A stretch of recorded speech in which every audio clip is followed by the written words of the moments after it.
સેવા હોય, કીર્તન હોય, સત્સંગ હોય, સ્મરણ હોય, આ બધામાં ઠાકોરજીની એક વિશેષ મહત્વતાની જરૂરત પડે, જેનું નામ લીલા છે. સ્મરણ કરો તો શેનું? તો ઠાકોરજીની લીલાનું. કીર્તન કરો તો કોનું? ઠાકોરજીની લીલાનું. સત્સંગ કરો તો કોનું? ઠાકોરજીની લીલાનું. સેવા કરતી વખતે સેવાનું ભાવન કરો તો કોનું? તો ઠાકોરજીની લીલાનું. તો મનમાં વિચાર આવ્યો કે જો ઠાકોરજીની લીલા આટલી બધી મહત્વની હોય તો ઠાકોરજીના લીલા સ્વરૂપ ઉપર જ આપણે ચિંતન કરવું જોઈએ.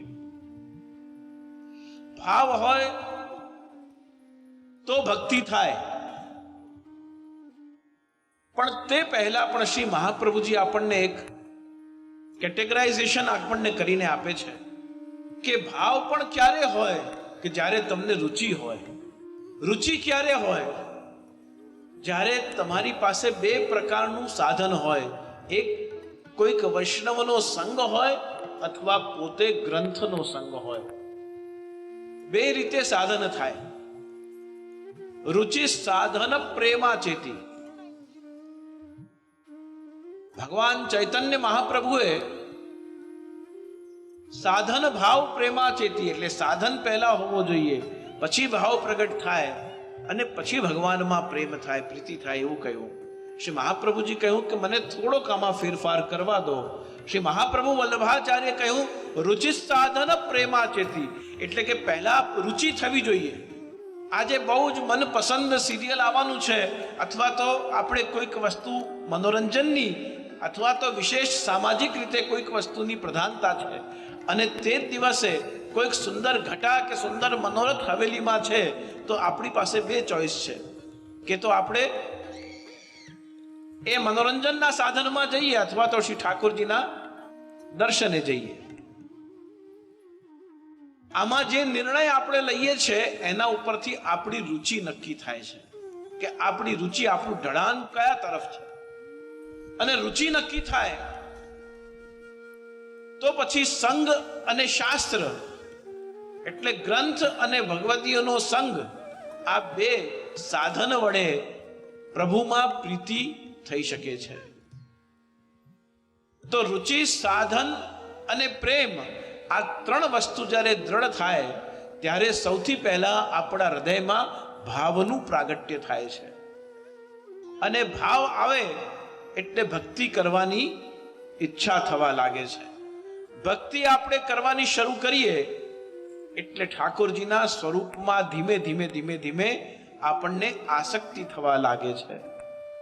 આસક્તિ થાય એટલે પછી વારંવાર નામ સ્મરણ, સત્સંગ, કીર્તન અને સેવા આ ચાર ભક્તિ માર્ગીય પુરુષાર્થ એવા છે કે ચારે ચાર આપણને વારંવાર કરવાની ઈચ્છા થાય. અને રિપીટેડલી આ બોલવાની, સેવા કરવાની, કીર્તન ગાવાની, સ્મરણ કરવાની, દર્શન કરવાની જો આપણને ઈચ્છા થયા કરે તો સમજો કે જે આપણને સૌથી પહેલા રુચિ થઈ હતી એ રુચિ હવે ધીમે ધીમે ભક્તિ વડે આસક્તિમાં રૂપાંતરિત થઈ રહી છે. અને એ આસક્તિમાં જ્યારે રૂપાંતરિત થાય છે કોઈ પણ ભક્તિ, ત્યારે પ્રભુ સાથે આપણી નિકટતા વધી રહી છે. એનું પ્રમાણ જ એ છે કે આપણને જે રુચિ શરૂઆતમાં થઈ હતી એ હવે આસક્તિમાં રૂપાંતરિત થઈ છે. એનો અર્થ એ થયો કે હવે મને બીજા બધા સાધન કરતા પહેલા ઠાકોરજીનું સ્મરણ કરવું. ઘણીવાર ગાડી ડ્રાઈવ કરતા હોઈએ, શરૂઆતમાં ગાડી ચલાવવા બેસે તો ઠાકોરજીનું ચિત્ર લટકતું હોય કે ઠાકોરજીનું ચિત્ર બિરાજતું હોય. મેં ઘણા વૈષ્ણવોને જોયું છે કે આવી રીતે ઠાકોરજીનું ચિત્ર કે વચ્ચે બિરાજતું હોય તો પહેલા ઠાકોરજીને ચરણસ્પર્શ કરી પછી ગાડી ચલાવે.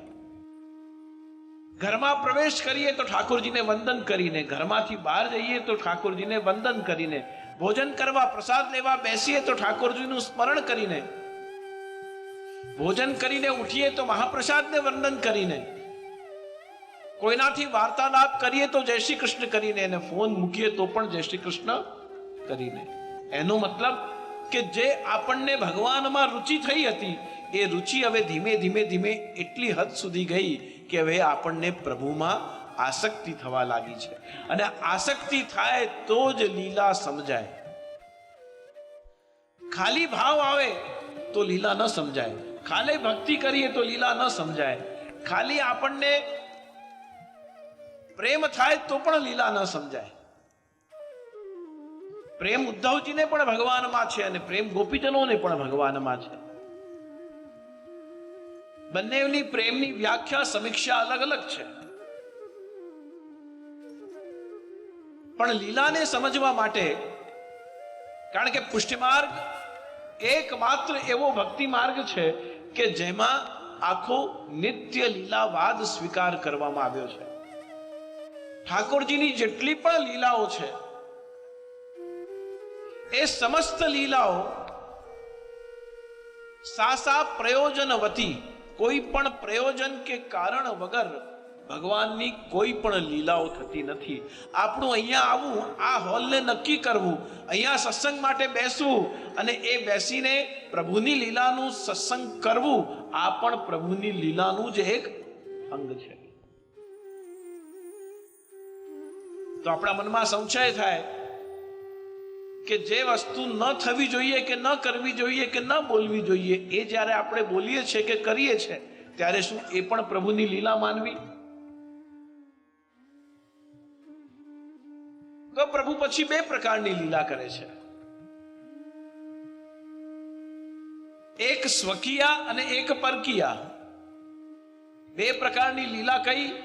એક લીલા એ છે કે જેમાં ભગવાનની સાથે, પ્રભુ સાથે એ વ્યવહાર, વાણી કે વર્તનમાં કોઈ લેવા દેવા નથી, જેમાં આપણે કેવલ અને કેવલ સ્વ માટે કે સ્વજનો માટે જે પ્રયત્ન કરતા હોઈએ કે જે પુરુષાર્થ કરતા હોઈએ, જેમાં પ્રભુના સેવાનું કે પ્રભુના સુખનું કોઈ નિમિત્ત નથી. ગોપીજનોની જેમ જેટલા પણ કર્મ છે એ બધા જ કર્મ ભગવાન માટે હોય તો આપણા પ્રત્યેક કર્મ પણ લીલા છે. પણ ગોપીજન જેવી સ્થિતિ આપણી, જાગવું કૃષ્ણ માટે, સૂવું કૃષ્ણ માટે, તૈયાર થવું કૃષ્ણ માટે, ઘરથી બહાર જવું તો શ્રી કૃષ્ણ માટે, ઘરે પાછા આવવું તો શ્રી કૃષ્ણ માટે, અત્ર તત્ર સર્વત્ર આપણને જ્યારે કૃષ્ણાનુભૂતિ થાય, અને એ કૃષ્ણાનુભૂતિ જ્યારે થાય ત્યારે સર્વત્ર કૃષ્ણાનુભૂતિ થવાના કારણે એ લીલાનું અંગ આપણે બની શકીએ. પણ જ્યાં સુધી સ્વકીયા એટલે કે પોતાના માટેનું, સ્વકીયા પરકીયા રાસમાં અલગ છે, અને લૌકિકમાં સ્વકીયા એટલે કે જેમાં હું કેન્દ્રમાં છું, મારો સ્વભાવ, મારું પરિવાર, મારું વ્યવસાય, મારું શરીર, આ બધું જ્યાં કેન્દ્રમાં છે, એ બધું કેન્દ્રમાં હોવાના કારણે પણ આ શરીર, મારું સ્વભાવ, મારું વાણી, મારું વર્તન બધું જ શ્રી કૃષ્ણ માટે છે. તો એ હું પણ એ સ્વકીયાપણું પણ ભગવાન માટે નિમિત્ત બનવાથી લીલાત્મક થઈ જાય છે. બધું જ જાણવા છતાં સ્વભાવ આને આવે તો એ સ્વકીયા છે. વૃંદાવન ક્યાં છે, એનું સ્વરૂપ શું છે? ગોકુલ ક્યાં છે, એનું સ્વરૂપ શું છે? અયોધ્યા ક્યાં છે, ત્યાં પ્રભુ કેવી રીતે પ્રગટ્યા? મથુરા ક્યાં છે, મથુરામાં શું શું લીલા થઈ? કેટલી કથાઓમાં, સત્સંગોમાં આપણે સાંભળ્યું. પણ એ સમસ્ત કથાઓમાં, પ્રસંગોમાં સાંભળવા પછી પણ આપણને પ્રભુમાં ભાવ ન પ્રગટે તો એ સાંભળવા પછી પણ ભાવ નથી પ્રગટ્યું, એના મતલબ ક્યાં ને ક્યાંક આપણો સ્વભાવ અને આપણો વિચાર આપણને દ્રઢ થવા દેતું નથી. તો અષ્ટસખાઓમાં અને 84 વૈષ્ણવની વાર્તામાં, 252 વૈષ્ણવોની વાર્તામાં કેમ શ્રી મહાપ્રભુજી કેવી સુંદર આજ્ઞા કરે, સંસાર અસત્ય છે, આ બધું માયાથી ઓતપ્રોત થયેલું છે, અહીંયા કોઈ કોઈનું નથી રહે, કોઈ કોઈનું નથી રહે. આવી રીતે જ્યારે આપણે, તો શ્રી મહાપ્રભુજી કહ્યું કે એ સબ બંધ કર, સૂર વહ કે કહા કે જ્ઞાત હૈ, કછું ભગવદ લીલા કા. સંસારને અસત્ય માનવો, બધાને दोषी समझवा અને આ સંસારમાં કોઈ સાર નથી. महाप्रभु जी કહે છે ये सब करना आवश्यक नहीं है. આ તો બધું બધાને ખબર જ છે. તું કછું ભગવદ લીલા ગા, અને તું કછું ભગવદ લીલા ગા જ્યારે કહે છે ત્યારે સુખદાસજીના હૃદયમાં ભાવ પ્રાગટ્ય થાય છે. અને ભાવનું પ્રાગટ્ય એમાં બે વસ્તુ બહુ જ, જેવી રીતે રુચિ થવામાં આપણા ઘરનું વાતાવરણ અને સંગ નિમિત્ત બને. રુચિ થાય તો સાધન એટલે શાસ્ત્ર અને સંગ એ બે આપણે આપણા સ્વભાવના અનુકૂળ પસંદ કરીએ. અને પછી ઠાકોરજીમાં પ્રીતિ થવા લાગે, પ્રેમ થવા લાગે, એટલે ધીમે ધીમે આપણે માહિતી ભેગી કરીએ. એક વૈષ્ણવ સેવા કરે છે તો મારે કેવી રીતે કરવી, એક વૈષ્ણવ કીર્તન શીખે છે તો મારે કેવી રીતે શીખવા, ક્યાં શીખવાય, ક્યાં શીખવા જવાય, ક્યાં સત્સંગ કરવા જવાય, કયા ગ્રંથનો સત્સંગ કરવો જોઈએ, કેવી રીતે કરવો જોઈએ, કઈ લીલાનું, શિક્ષાપત્રનું અગર ચિંતન કોઈ સત્સંગમાં થઈ રહ્યું છે તો શિક્ષાપત્ર કયા પ્રકારે જીવનમાં ઉપયોગી થાય. આ સાધન ભેગા કરીએ. સંગ અને શાસ્ત્રના સાધન આપણને પ્રેમમાં રૂપાંતરિત કરે છે. પ્રેમ બે પ્રકારના, એક તન મન સત્તા અને અહંકારને સંતુષ્ટ કરે એવું પ્રેમ, અને બીજું પ્રેમ જેમાં આપણને કંઈ પ્રાપ્ત નથી થવાનું. प्रेम के बदले प्रेम ही होना चाहिए. ઠાકોરજી પાસે પણ પ્રેમ, ઠાકોરજી સાથે પણ પ્રેમ, અને ઠાકોરજીથી જોઈએ છે પણ પ્રેમ.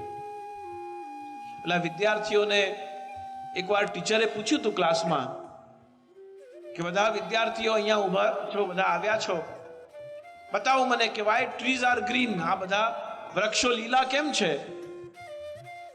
તો કોઈએ કહ્યું કે આમાં ઓક્સિજન હોય એટલે ગ્રીન છે. પછી કોઈએ કીધું કે પહેલા એ પીળા હોય, પછી લાલ હોય, પછી પીળા થાય, પછી લીલા થાય, પછી પાછા પીળા થાય, કથ્થાઈ થાય, ખરી પડે, બધી જાત જાતની વાતો બધી કરી. અડધા કલાક સુધી શિક્ષકે બધું સાંભળ્યું, અને સાંભળ્યા પછી શિક્ષકે પોતાનો જવાબ શું આપ્યો? શિક્ષકે પોતાનો જવાબ આપ્યો કે trees are green because trees are green. प्रेम प्रेम है क्योंकि प्रेम प्रेम ही है. પછી વધારે કોણે છે, ઓછું કોણે છે? પ્રેમ એક તત્વ લીલા જેવો છે. લીલા શબ્દને ઘણીવાર ઇંગ્લિશમાં એનું જ્યારે ટ્રાન્સલેશન કરે ત્યારે લીલા શબ્દને શું ટ્રાન્સલેશન કરે? Hallucination. Hallucination is not the right word for leela. એક એવી કલ્પના જે હોઈ પણ શકે, ન પણ હોઈ શકે, છતાંય અનુભવાય છે, એ હેલ્યુસિનેશન છે. એક એવી કલ્પના. હવે લીલા એ કલ્પના નથી, લીલા એ વાસ્તવિકતા છે, યથાર્થ છે, અને લીલા એ અનુભૂતિનું માધ્યમ છે. અને એ અનુભૂતિ ક્યારે થાય એના સ્ટેપ્સ આપણે જોઈ રહ્યા છે કે રુચિ હોય, સાધન હોય, પ્રેમ હોય, પછી ભાવનું પ્રાગટ્ય થાય, અને ભાવનું પ્રાગટ્ય થાય એટલે પછી ભક્તિમાં પ્રવેશ થાય.